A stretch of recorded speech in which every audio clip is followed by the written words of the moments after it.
mga guys. Hello mga mami. Winter clothes. Winter jackets. Before pala, ganito pala ako mag-start maglinis, no? Kung ganito, winter, ibilad ang mga unan ng bedsheet, palitan. Ito siya, meron na to siyang bedsheet. Ayun, no? Ito, hindi ko siya pinapalitan pang sapin sa foam. Ito siya. Ayan, no? Yan, pang sapin yan sa foam. Lagyan ko lang yan siya ulit ng isang bedsheet na ganyan. Kumot. Kasi napakaginawi ni Ilyas. So, ayun no. Kagabi kalat pa yung mga anak ko dito nagsikain. Yung, ayan, yung kumot, binilad na. Yung higaan ni Mayra, binilad ko na yung kumot. Saka yung una ni Ilyas, bibilad ko. Ayan na yung mga binilad ko. Ito sa akin, ito kay Mayra. So, wala namang alikabok dito kay binilad man yan. Ay. Kailangan yan siya pagpagan mamaya. Oh. So, ayan kay Ilyas. Kay Sammy. Ayan. So, ayan. Walisin. Sa labas. Sa loob ko muna. Inuuna. So, ayusin ko muna natin pagpagan yung mga bedsheet ni Mayra. Yan, naka-change na tayo ng mabangong bedsheet. Binabad ko to sa downy. Mabango na. Ayan, mabaho na. Yan, napagpag na natin yung mga bedsheets. Ito, pagpag na. Ayusin natin. Para magwalis na tayo kayo. Ang mga kalat-kalat, guys. Yung aking damitan ni Sammy. Wala na akong plantsahin. Ano na lang yan. Pinalansya na yan. Damit ni Sammy. So, yun. Ang aming maliit na tirahan. Magwalis muna tayo, tapos mag-map. Ito muna unahin natin. So, ayun na. Nagwalis na tayo sa mga ilalim ng mga upuan, higaan. Ito na yung ating nawalis. Ito yung kalat ng mga anak ko tuwing gabi. Magkainan sila ng mga chichirya, dito kakain. And of course, malinis na rin yung ating table. Para na siyang glass. Pwede ka naman alamin. Diba? Tapos yung mga unnecessary mga gamit nandoon sa likod. Yan. Ito lang isang room. Ganito lang ako maglinis pagkatapos magwalis. Magmap araw-araw. Ganito lang. Dito lang umiikot yung aking life. Oo. Nung nagtrabaho ako sa Islamabad, hindi ako maabot ng isang buwan kasi yan, mga yan, yung sa taas ng charts, ang mga spider webs dyan, parang isang dipa na pababa. Hindi man lang to si Ilyas maglinis. Kaya, pag uwi ko, imbis na magpahinga, nung time na yun, pagod na pagod ako sa kakalinis. Grabe mga spider webs dito sa taas, yung mga ganyan, balot na balot. Kaya iniisip ko, pag magtrabaho na naman ako ulit, tas ganito mangyayari. Nung naglinis ako nung time na yun, grabe ang sahig namin, parang kalsada. Ang kapal ng alikabok, parang isang dangkal. Naku, paano kaya nakakatulog yung mga taong ganun, no? Si Elias naman kasi, ewan ko para sa tradisyon kasi dito yung mga lalaking hindi ipagtatrabaho. Ayan ang resulta. Kapag walang asawa, hindi sila mabubuhay dito pag walang asawa. Kailangan talaga ipaasawa sila kasi walang magawa sa kanilang pagkain, walang magplansya, maglabas sa kanilang mga damit. Wala silang, kahit hindi sila mga opisinaryo, parang i-treat mo silang hari talaga. Alam ko, ganito talaga yung tradisyon nila.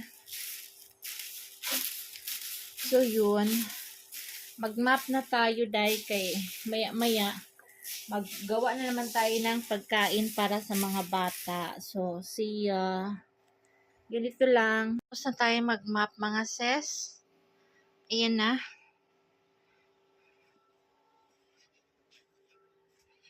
Makintab na. Ganyan. Magkalat yung mga anak ko pagdating sa school. Kinabukasan, ako naman maglinis. Nakita ko yung timbangan, magtimbang tayo.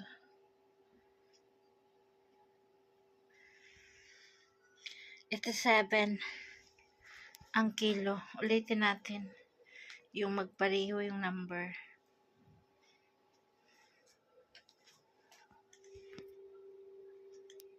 Ito 7.5 talaga, same.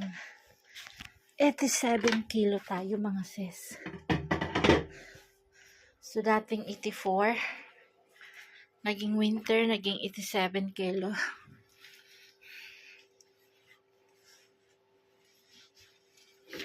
So pahinga muna tayo. Ayan. Let's have a break tea. Yung luya, pampawala sa lamig sa katawan. Luya, luya.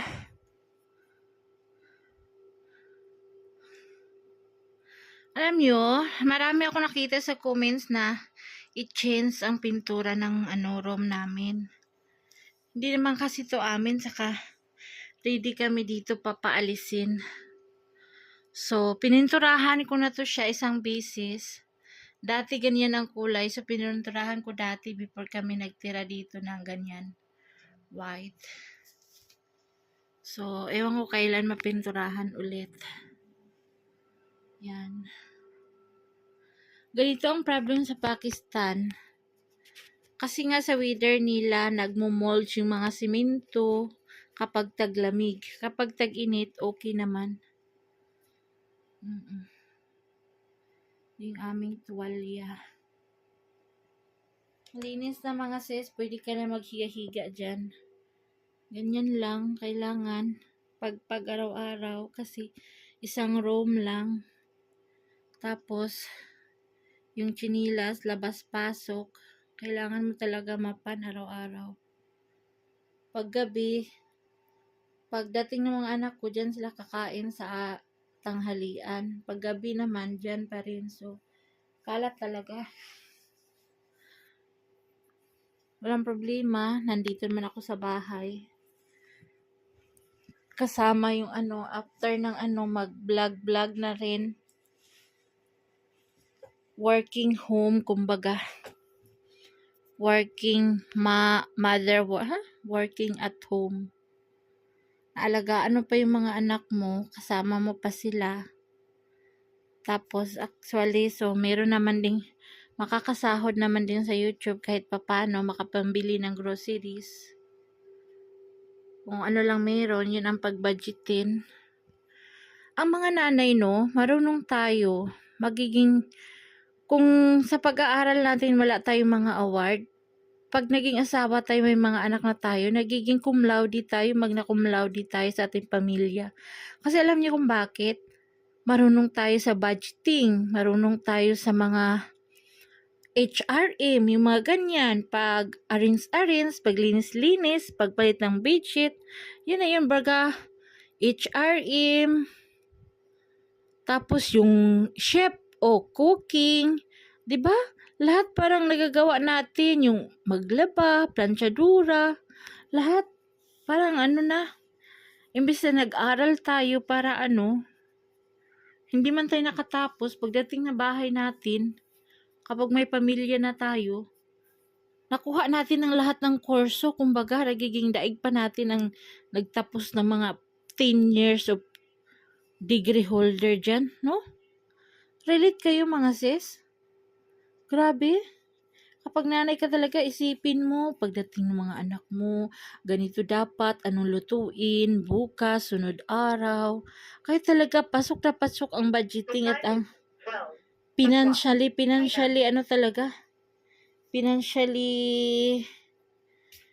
kumbaga financially, budget talaga, sobra. Yun na, ay, inom muna ako ng tsara. Sige na akong yayaw. Bye! Thank you for watching mga sis. Subscribe our YouTube channel, Rosana Ilyas, and please follow my FB page, Rosana Ilyas, ang second wife. So, thank you so much. God bless and love you all. Bye! So, guys, ang kitchen natin, malinis na rin. Nabawasan na yung mga makakapal na jacket. Tinago ko na ulit. Ayan. So, kasi nagbawas na ang lamig ng Pakistan. Mga 2 months na lang winter. Mainit na naman. Spring season na naman.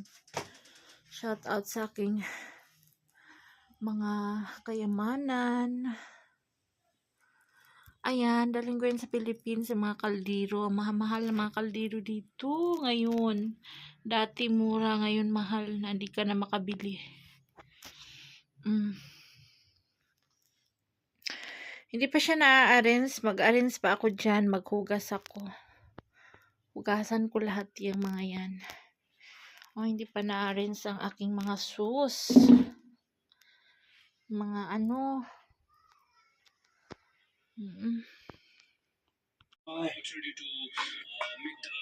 Hi guys, Ayan. tapos na ako luto. Ma'am Rosana, nation gising na ngayon, gising. Tulog na matagal. Next mo. Ang bango ng coriander leaves. Mix mo kayo. Hindi mo kumakain yung mga bata ng green leaf. Oh, basa kayo na, no problem. So guys, alam niyo siya ang nagluto niyan.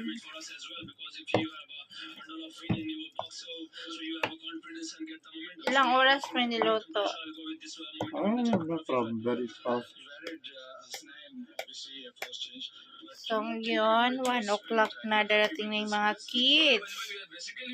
May ulam na kaso hindi inisip ang partner sa ulam. Oh, meron, oh, doon, meron. Ano? Meron. Gusto man nila ng rice.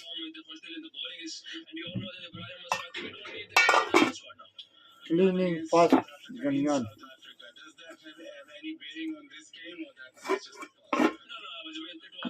Talaga iba. This one. That's it. Thank you for watching. Sana Sana Rosana Elias. What is this? Lassi. Ano English ng lassi? Roti. Grand yogurt. Green yogurt. Gatas na parang ginigrain, nilagyan ng tubig. So, yun. Hindi yan matamis. Yan, guys. After niya magluto, Kain ako. kain siya ng roti at lassi. Yogurt yan siya na ginigrain. Yung yogurt na unsweetened, hindi siya matamis.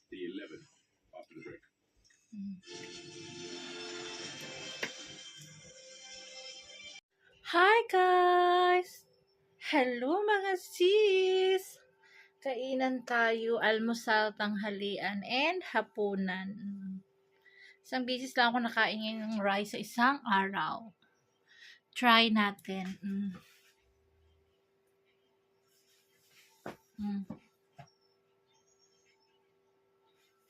Problema ko lang is yung tiyan ko. Liliit din yan, di ba?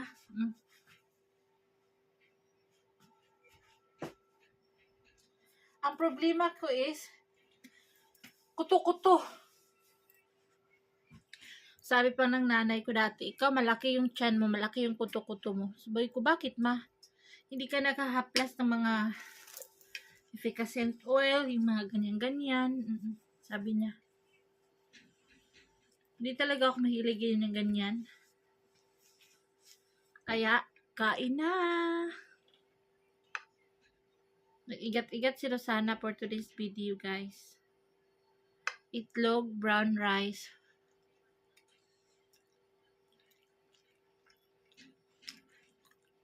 Chicken.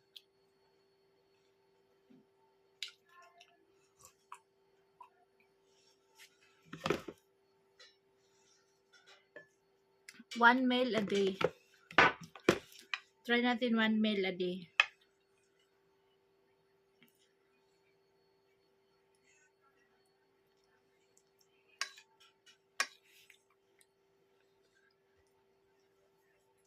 Minsan sa mga damit ko na mga dress, para akong buntis.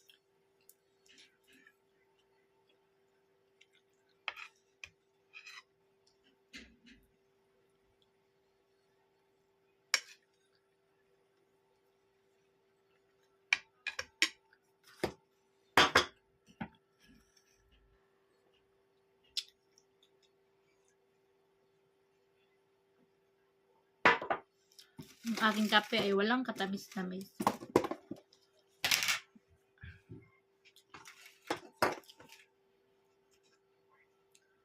Ulo sa bulad. Pag wala ng katawan, tiis-tiis sa ulo sa bulad, day. Kaya kinain mo na lahat yung ano. Lagay natin sa mga suka-suka.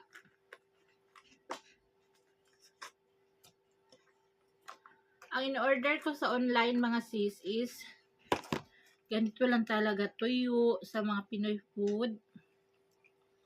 For the ngayon, wala na mga ano.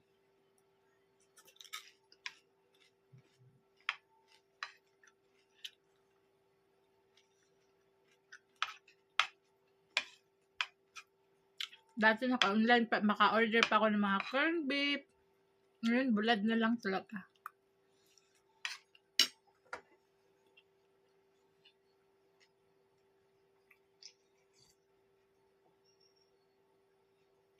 Kaya, bawal itapon ng ulo.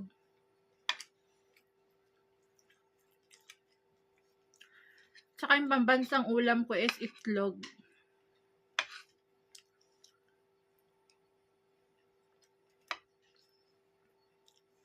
Kita yung cellphone, parang 2 dangkal lang sa mukha ko.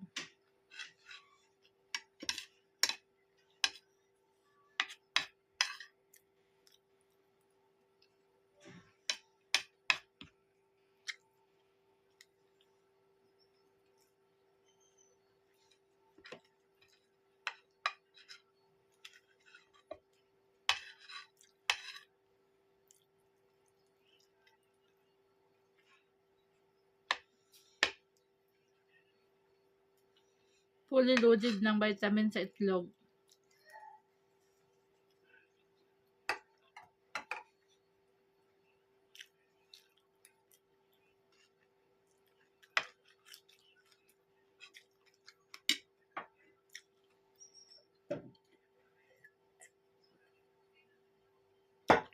Ano makukuha ang vitamin sa itlog mga sis?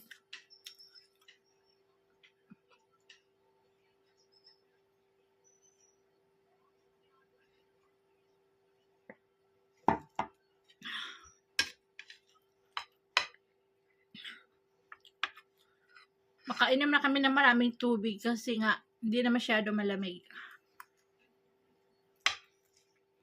Punta 1.5 month na lang, summer na. Spring season.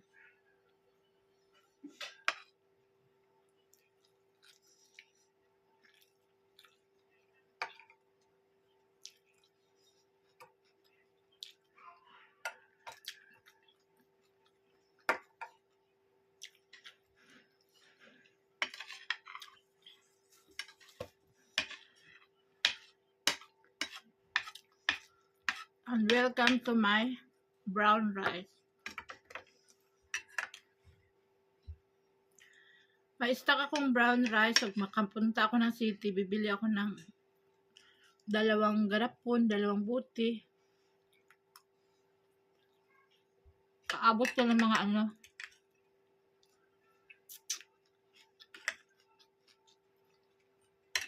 2 to 3 buwan. Minsan ko lang kasi lutuin, baka maubos. Ganun ako.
Alam niyo, nagluto nito si Elias.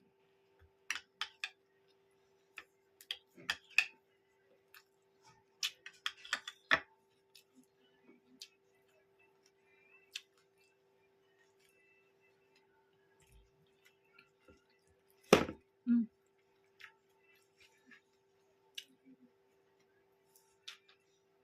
Katapos natin kumain, mangahoy tayo dun sa taas ng bukid.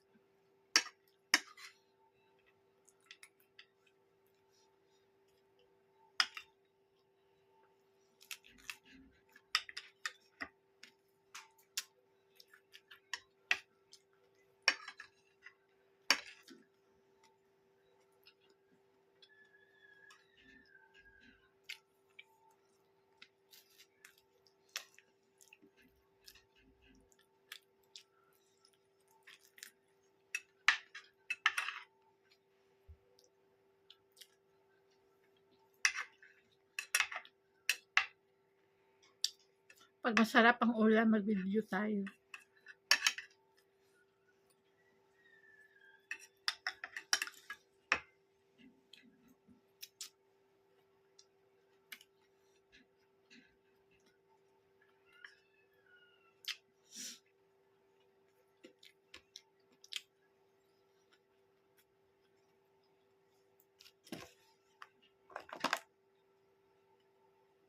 Bukas naman baka maubos.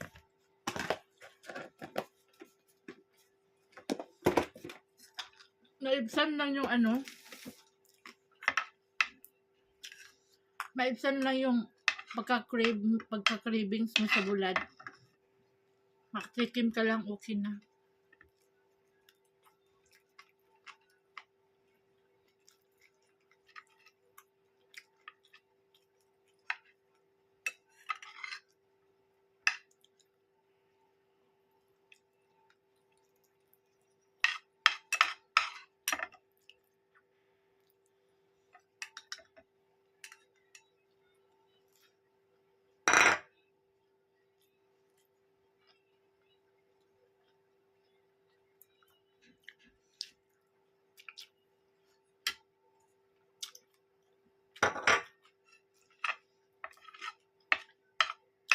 Asim suka.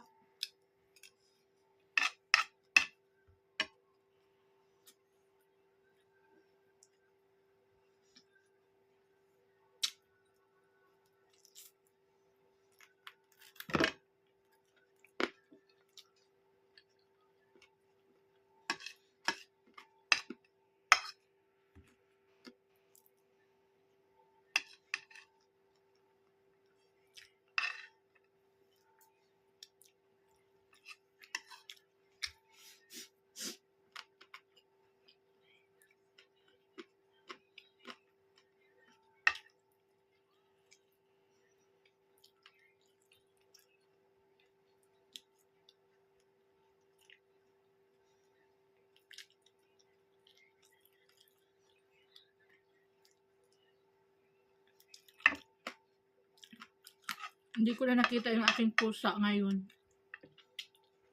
Usually, araw-araw yun sila mag-meow pag kumakain ako. Siguro, binabato na naman yun sila hanggang papuntang malayo.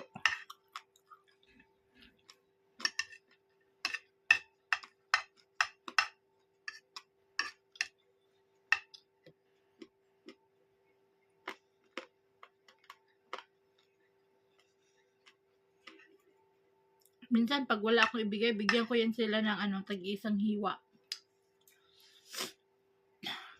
Minsan nga, pinapatukan yan sila ng yung sa atin yung triangle, yung pamputok talaga. Meron dito. Meron din yan dito yung mga paputok, pagkasalan, nagpapaputok sila, fireworks, ganyan, pagkasalan dito.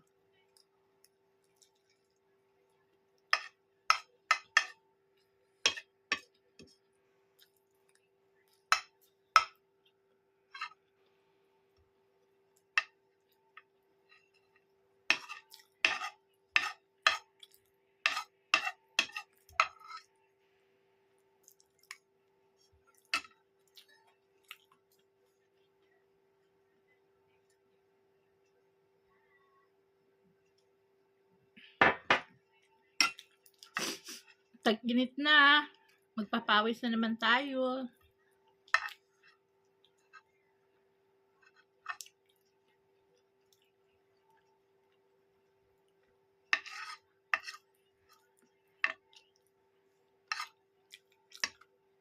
Nasa ano tayo ngayon guys? 87 kilos.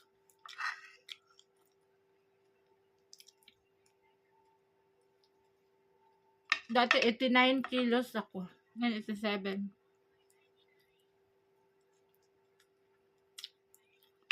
Tingnan natin kung effective ang 1 meal a day.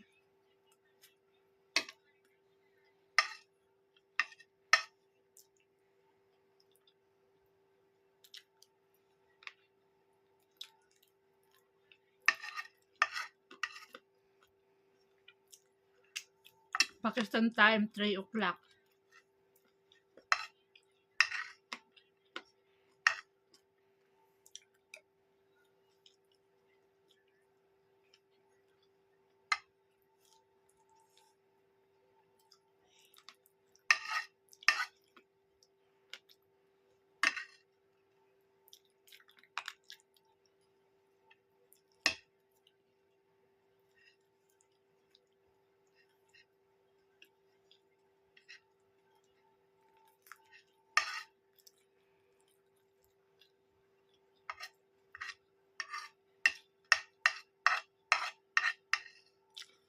Pag mayayaman kumain, ganyan lang kadami sa kutsara, no?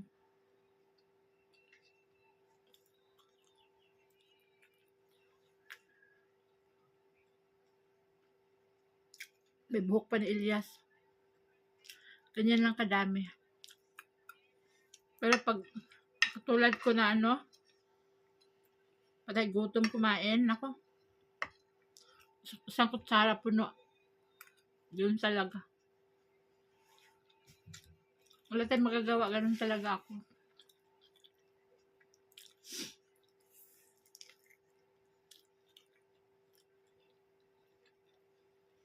Wala yung aking puso eh.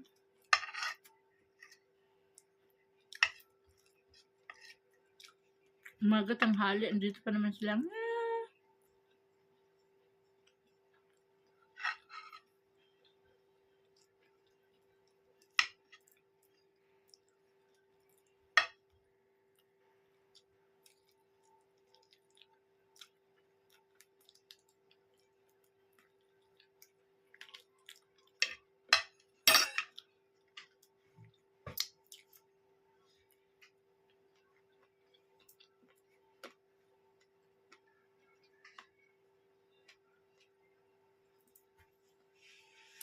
Thank you for watching mga sis. Salamat and subscribe our YouTube channel, Rosana Elias. Bye! God bless everybody.